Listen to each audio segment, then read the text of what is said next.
नमः। लङ्कायां शाङ्करी देवी कामाक्षी काञ्चिकापुरे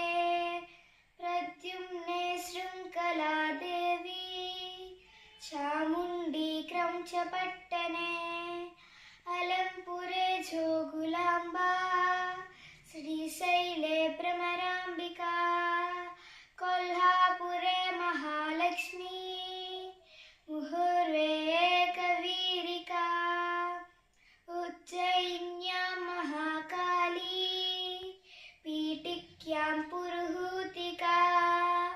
ओढ्यायां गिरिजादेवी माणिक्या दक्षवाटके हरिक्षेत्रे कामरूपा प्रयागे माधवेश्वरी ज्वालायां वैष्णवी देवी गया माङ्गल्यगौरिका वाराणस्यां विशालाक्षी काश्मीरेषु सरस्वती अष्टादश सुपीठानि योगिनामपि दुर्लभम्